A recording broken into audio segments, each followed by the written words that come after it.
It is episode 2 of Double Screen. Yeah. Give a hand to my co-host this evening, Jason Concepcion. Thank you so much. Thank you so much for having me, Joe.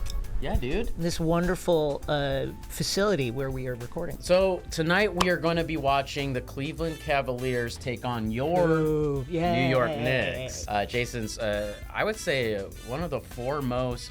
It's Woody Allen, and then right? I definitely him first, top, and yes. then who else? Spike Lee, of course, and then I guess. Ed Bradley, the late Ed Bradley, Ed 60 Bradley, Minutes, sure.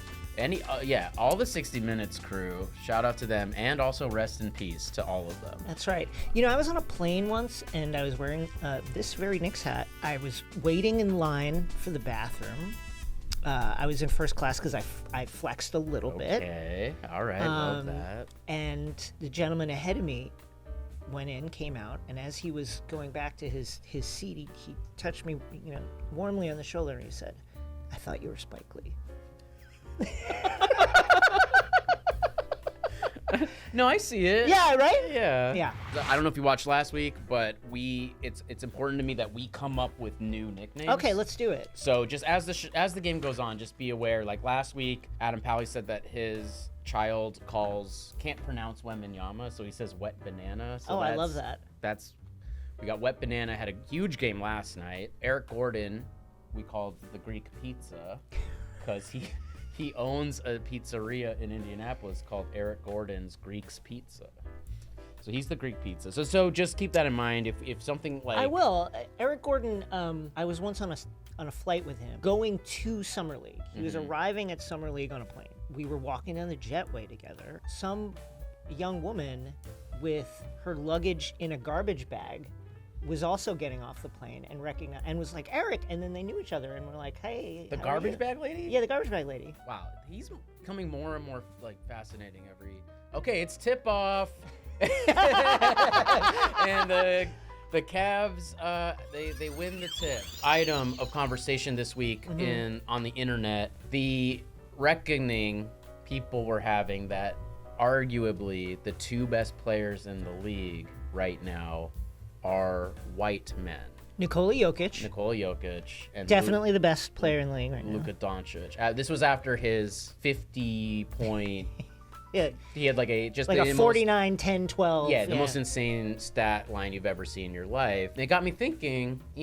Can you name your all-time white guy starting five for the New York Knicks? For the New York Knicks? Yeah. Oh gosh. Okay. Well. You'd have to go. So let's go. Dollar Bill Bradley. Gotta do Bill Bradley. Let's go. Okay, I'm gonna say Kiki Vandeweghe because he was a real threat to a great scorer. Yeah. With Denver and other teams, was kind of washed when he came to the Knicks. I think he used to make his own shoes. Then I would go Phil Jackson. For the zen of it all, the genius of the thing. Yeah. Was a hard-nosed kind of lurch-like player on those classic Knicks championships teams. DeBusschere, who was also an MLB player. Really? Yeah. DeBusschere. Steve Novak to round it out. Oh yeah.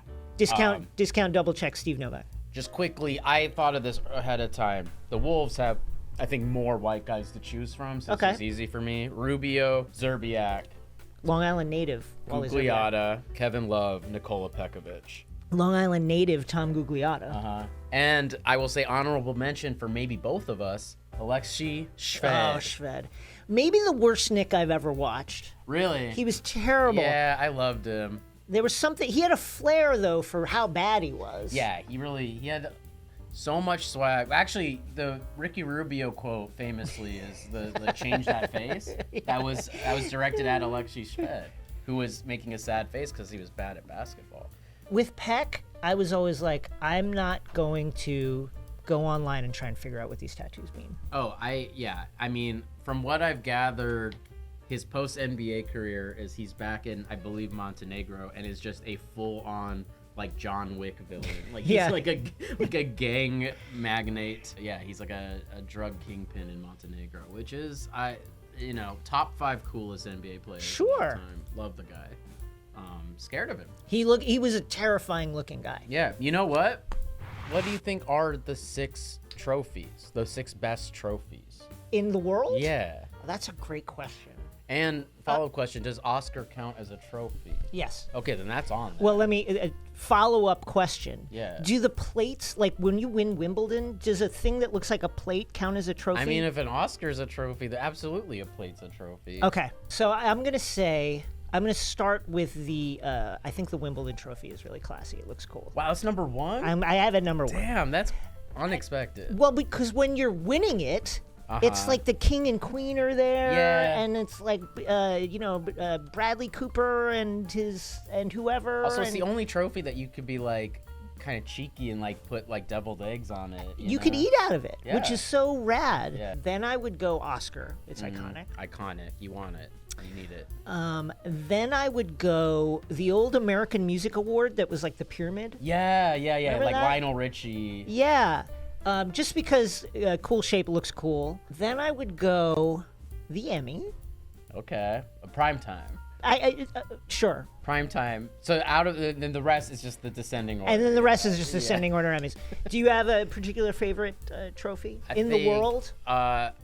I gotta go Stanley Cup. Yeah, it's it's pretty huge. It's the biggest trophy. Let me ask you this: does it count that you have to give it back? Because you don't keep it, right? You have it for the summer, that must be and then frustrating. Yeah, I guess that knocks it down a peg or two. Nobel Peace Prize, probably a pretty cool trophy. I don't do know you if get one for that? Yeah, you get one. It comes in a little like What does case. it look like? It's like a Oh, little. wow. It looks like a coin. It's maybe not. Maybe I'm thinking prestige. I mean, that's pretty sick to get that. Yeah, Heisman Trophy. Heisman's pretty cool. sick. And there's always like a sad story behind it. You can like that's a trophy that's like iconic, but also like you could probably get it on eBay. You know? Oh yes, 100%. You could. Yeah. Shout out! Someone's saying the Nickelodeon surfboard. Agreed. Oh, no, that is really cool. That's up there for sure. The World Cup trophy. Yeah, you know what? I think that's an underwhelming trophy. It's agree. little. I'm not It's a the most. huge I fan would of say it. it's probably the most desired trophy in the world. It should be bigger than, say, like the UEFA Champions League trophy, and Is it's that kind of bigger? not. Yeah, Or is it like the same size? yeah, or like the when you win the Premier League, that trophy. Someone prove me wrong, chat, but I believe that trophy is even bigger than the World Cup trophy. If I designed the World Cup trophy, it would be a globe inside a cup, like a teacup. And size-wise, what are we Huge. talking about? Like when you order a cappuccino in Las Vegas. So it's like 2-hand cup, the bottom of which is a soccer ball, the top of which is a globe. But of course, no one asked me. Joe, what was it like to write on Park and Rec? Park and Rec. It was probably the greatest job I'll ever have. It was like the batting order, everyone was Barry Bonds. You know what I mean? Yeah. Like everyone was just like incredibly good at comedy writing. And then the cast was the same way. And then the cast was friendly with the writers, which is like That's nice. unheard of. Yeah. Right? I was like so low on the totem pole that like nothing was expected of me. So I had like no real responsibility. I just got to like hang out all day. And I was there the last 3 seasons. So like the show was figured out. It was a well-oiled machine. So yeah, it just ruled. I loved it, missed it. Was that your first writing? It was my first like network TV writing job, yeah. So it felt like I had made the big leagues. I imagine up until that point I was sort of in the G League. Yeah. You know? Working your way cranking up the away ladder. on Yeah. Kroll Show and Delocated. And then you knew you were in the big leagues because you walk into that kitchenette and there's 40 different kinds of cereal and you're like, oh, this is different. Yeah, so I recommend it. If you can write for Parks and Rec, I would do it. Try and do it, folks. Karis LeVert just scored, taking the lead. Let's see if he has a nickname. Karis LeVert, this is crazy. His nickname is, this dude is confounding. His nickname is Baby Durant. How? How? How? Why? Like, maybe, like, he's at, like when Durant was a baby, he had the same Maybe skills. he is Kevin Durant's child. Mm-hmm. Actual baby. Grew up in Columbus, Ohio, but went to Michigan, which I think says a lot about a person. That like that's so contrarian that it makes me question everything about this guy. And he's related to Eddie LeVert, lead singer of the OJs. Wow. I don't know if it's in the chat if you like the OJs. I do love the OJs. Or if you love OJ. If you have OJ's Heisman Trophy, which is on the list. Or if you've ever perused an Orange Julius. OJ, that's a great nickname. I think it was one of the great nicknames. No, I'm for Julius Randle. OJ? Short for Orange Julius. OJ. Let's bring it back. We gotta reclaim you gotta OJ. cleanse it. It's been long enough. Yeah. Somebody will be nicknamed OJ again. OJ Mayo. Oh, that's right. And no one even we didn't even blink. I blinked pretty confident to take OJ, reclaiming it. Also, as a USC guy, kind of crazy. I forgot in the area. Is insane. That's insane. Walking around campus, I'm the new OJ, I'm OJ. in town. You know the No Knicks foul. have Dante DiVincenzo, Yeah. who goes by the nickname Big Ragu, which I figured out was a Laverne and Shirley reference. Is that true? Yeah, there was a character, an Italian character who went by the Big Ragu. So a real current reference for Dante. Yeah, but then Ryan Arcidiacono is Italian, like plays for the Italian national team, and it's like he should be the big I agree. Ragu or the big Prego. I think part of it is the red hair, of course. Uh-huh. So I think that is a big reason why we give Dante the big Ragu, because it's the red head and But also the other red. Italian on the team, who also went to Villanova, he needs an equally powerful Italian pasta sauce nickname. And then I found out that, wait, who is it? There's another player on the team, RJ Barrett. RJ Barrett. Inexplicably, Maple Mamba. I'm obsessed with endorsements. He's the only Nick with an actual endorsement from a pasta sauce company. He is endorsed by Bertolli pasta sauce. It's out of control. The Italians need to step up and figure this shit out. First of all, How RJ did that Barrett, happen? I don't know, and he's also sponsored by American Express. It's like, bitch, you're Canadian. How did that happen? Unbelievable. Bring it in right quick, though. Bring it in right there. Good. I'm Mr. Motherfucking like X-Squire. Hold on, pipe down. I'm on the phone with National Enquirer. And the intern inquired, is she really my girlfriend? Is my album gonna be weird?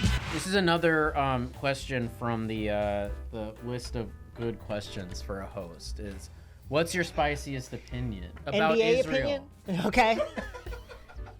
About Israel. Let's hear it. Um, And let's zoom get in. in tight on me. My spiciest opinion about the NBA, I don't if you missed your first year because of injury, you shouldn't be eligible for Rookie of the Year in your second year. Even if you didn't play a single game. No, because Oh. here and nothing against Chet, who I think is wonderful for OKC, a very talented guy. But he's up for the award. And he's up for the award. He might win it. Yeah. He's playing really great. Here's my thoughts, and I understand that I'm on an island on this. You're hanging out. You're in the NBA. You're talking to NBA coaches. You're hanging out with NBA players. Yeah. You're getting all the things, the elite training, the healthcare, all of that ladies. stuff, all that, the relaxation benefits that come with being an NBA player. And so when you hit that second year, you've got an advantage over someone who's just coming in from wherever, from college or from overseas or whatever, because you've been getting that NBA level attention. And I just think it's an unfair advantage. And I think it's just one of those things in life, you missed it. I hate to say, you were injured and it sucks that happened, but now you gotta move It's a on. very Donovan Mitchell argument you're making. This was the Ben Simmons Donovan Mitchell fight, was it not? It was, and I have to agree with Donovan on this one. And that's why you want him on the Knicks. I'm working on a show right now, and it was so exciting to inform a room full of people of the NBA practice of putting Tabasco sauce in your used condom, which is sort of a well-known thing one must do to prevent. Couldn't you just get the? Why didn't you just get the spermicidal? The No, stuff because like you want her to feel it. You want her. I think that's like it's punishment on top of killing the sperm. Oh wait, I thought Okay, I had this completely wrong then. No, I thought it was after, and then you take the condom off, and then you dump the Tabasco in, and then I see. They scoop it out and like put it in. Okay, I see. All right. This is good. This is gonna be good for a clip. Yeah, clip this, guys. Clip it. They scoop the cum out. That's the that's the catchphrase for double screen. Double screen. They scoop the cum out.